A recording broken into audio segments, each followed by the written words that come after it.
Midi et demi sur Radio Pulsar, bonjour à toutes et à tous. Aujourd'hui, Séquence Midi laisse son créneau au Café Crème Sport pour une émission exceptionnelle. Je suis avec les habitués du Café Crème Sport, Titouan et Clément qui sont avec moi. Bonjour messieurs. Bonjour Maxime, bonjour à tous. Bonjour à tous.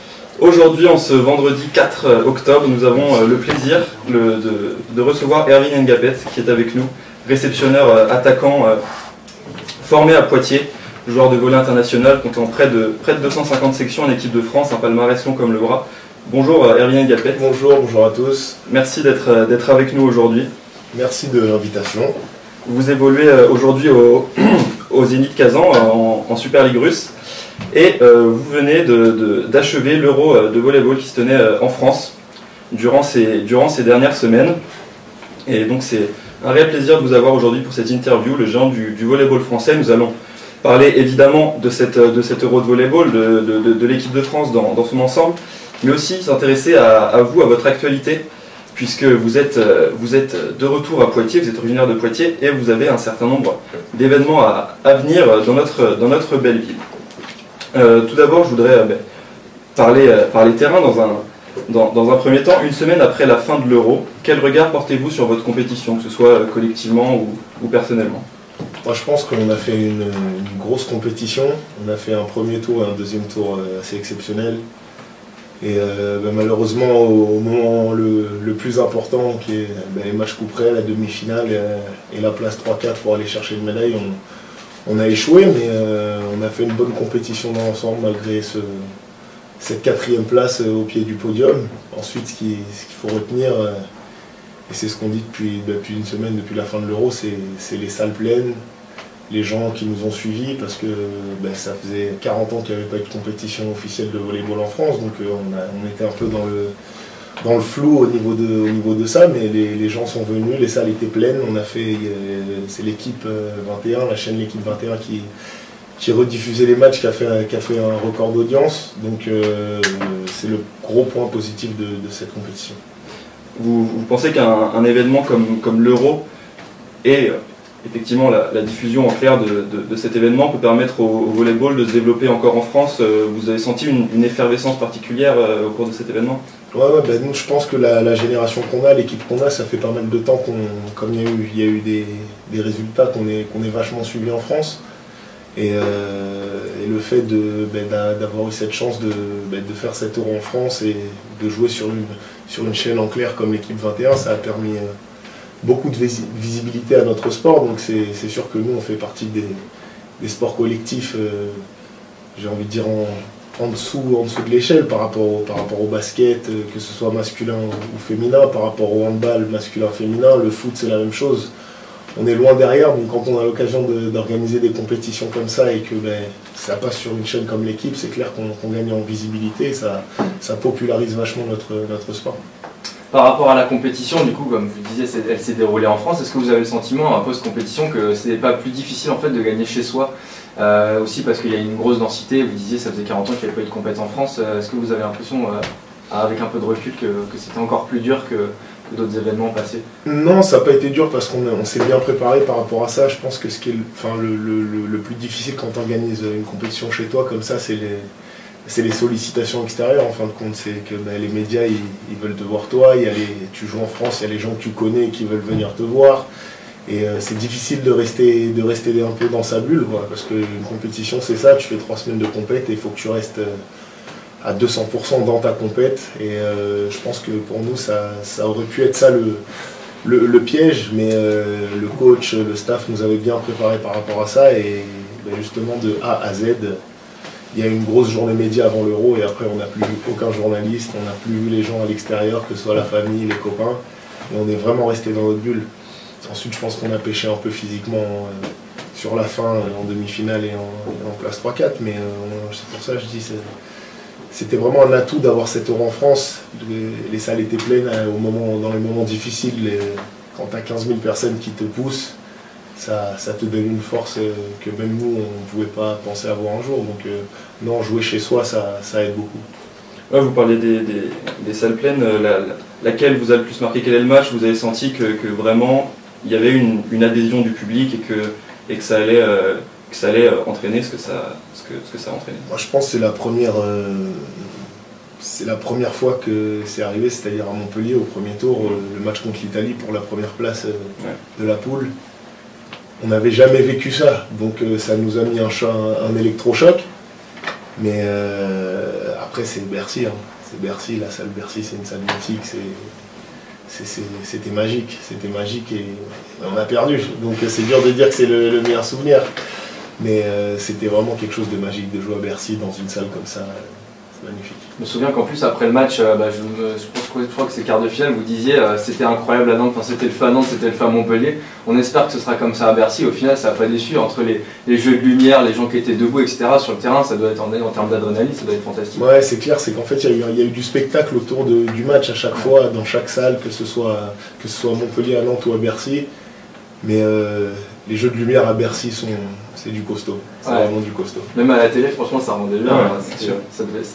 C'était à l'américaine un peu, tu vois, c'est ce que tu vois on avait l'impression d'être en NBA. Nous, on était au temps mort, le coach parlait, mais on regardait un peu ce qui se passait au niveau des lumières et tout, tu vois. Forcément. Vous parlez du coach, on a vu quelques images de ses causeries, même de ses réactions après les matchs. Vous et lui semblez avoir une forte relation, lui semble vous faire vraiment confiance. En quoi cela est-il important pour vous d'avoir Laurent Tillier à la tête de cette équipe de France? Mais en fait, nous on est une génération on a commencé les équipes de France avec cette génération tous ensemble, c'était en moins de 16, donc avec son fils aussi qui était dans le groupe. Et en fait Laurent c'est quelqu'un qui nous a vu évoluer depuis qu'on a 15 ans, donc qui connaît très très bien notre groupe, même avant d'être notre entraîneur. Et c'est vrai qu'il y a une relation de confiance, mais il l'a avec vraiment tous les joueurs, parce que je pense que c'est le fait qu'ils nous connaissent depuis qu'on a 15 ans. Et donc ouais, il y a une relation de confiance qui s'est installée au cours de toutes ces années. Et aujourd'hui, on se connaît par cœur, quoi. Même c'est notre coach, mais on le connaît par cœur, il nous connaît par cœur, et ça c'est important dans la vie d'un groupe, parce que tu peux parler de tout, dès qu'il n'y a pas de non-dit, et tu peux vraiment discuter de tout, que ce soit le programme de préparation, que ce soit l'entraînement, que ce soit les temps de repos, sur les plans de match.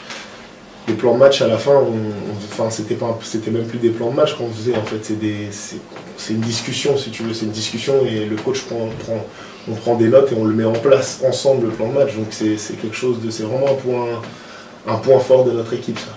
C'est vrai que dans les sports collectifs, en général, l'importance du coach, de voir un coach suivre une génération est importante. On en avait parlé nous au CCS, hein, c'est ce qui a fait notamment la force dans d'autres sports collectifs du hand avec Claude Nesta, même de l'équipe de France de football avec Guy Deschamps, et c'est ce qui manquait, en tout cas à l'équipe de rugby, on avait parlé de ça. Cette génération, justement, encore une fois, l'image d'autres sports collectifs, la France a l'habitude de se reposer sur des générations dorées qui perfent dans de grosses compétitions, et à chaque fois il y a quand même une figure qui émerge de cette génération. En l'occurrence, c'est vous, dans cette génération de volleyeurs. Est-ce que vous ressentez ce rôle particulier que vous avez dans cette équipe, de par votre médiatisation, de par vos performances aussi, évidemment? C'est quelque chose que j'ai ressenti au début et que j'avais du mal à vivre, parce que... du mal à assumer ce rôle, en fait, parce que je suis quelqu'un de plutôt dans mon coin qui aime pas trop aller... devant les médias, parler et tout, etc. Et en fin de compte, après une discussion avec les joueurs de l'équipe, j'ai compris que la médiatisation de mon sport, pour le faire grandir, passait aussi par ça. C'était pas que jouer au ballon, c'était pas que jouer au volley, que à l'entraînement, ça passe aussi par des journées médias où au début, j'étais pas fan. Tu te lèves, t'as un jour de repos, tu te lèves à 9h du matin et jusqu'à 17h, ça s'arrête pas. Des choses comme ça, mais en fin de compte, au fur et à mesure, et j'ai grandi aussi, mais j'ai appris à le faire et j'ai appris à apprécier la chose, en fait, parce qu'il faut pas y aller à reculons, il faut que tu prennes du plaisir à le faire. Et aujourd'hui, on est 3-4 dans l'équipe à prendre ce rôle à cœur pour faire grandir notre sport. Et donc c'est pour ça, au début, j'étais un peu réticent à l'idée d'être la tête d'affiche, le mec qu'on met en avant par rapport au sport, mais en fin de compte, c'est une chose très très importante. Je crois que c'est Benjamin Tonuti qui, dans un intérieur sport, qui déclarait que vous aviez maintenant, enfin c'était il y a 2 ans je crois, 2 ou 3 ans, que vous aviez compris que c'était à vous d'endosser ce rôle, mais que vous aviez aussi surtout dit à vos coéquipiers que, enfin, en tout cas le message était sous-entendu et clairement compris par tous, que votre image auprès des médias était l'image de l'équipe de France en fait, et que si vous en étiez là, c'était grâce à toute l'équipe de France. Mais bien sûr, parce que il n'y a pas de... Je vais prendre l'exemple de Nikola Karabatic.